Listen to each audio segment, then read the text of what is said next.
friends, welcome to the Tech Listen channel. So friends, today I will talk about MINISFORUM's EM680 Ultra Mini Desktop PC.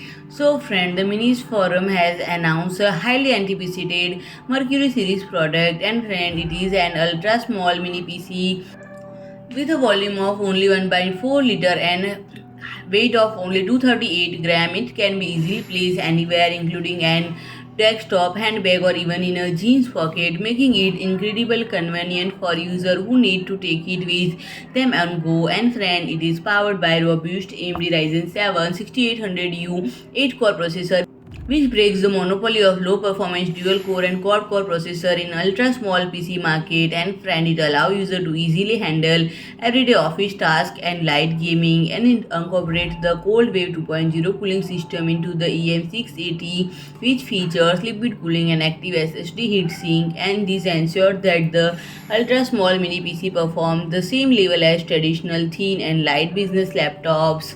And friend, it is equipped with rich interfaces including 3 USB Type-A ports, 1 HDMI port, 1 TF card slot, and one 3.5mm headphone jack. And friend, is equipped with this unit with 240G full-speed USB 4 ports that support PD power. If you like my video, please do like, share and comment, and don't forget to subscribe my channel and press the bell icon.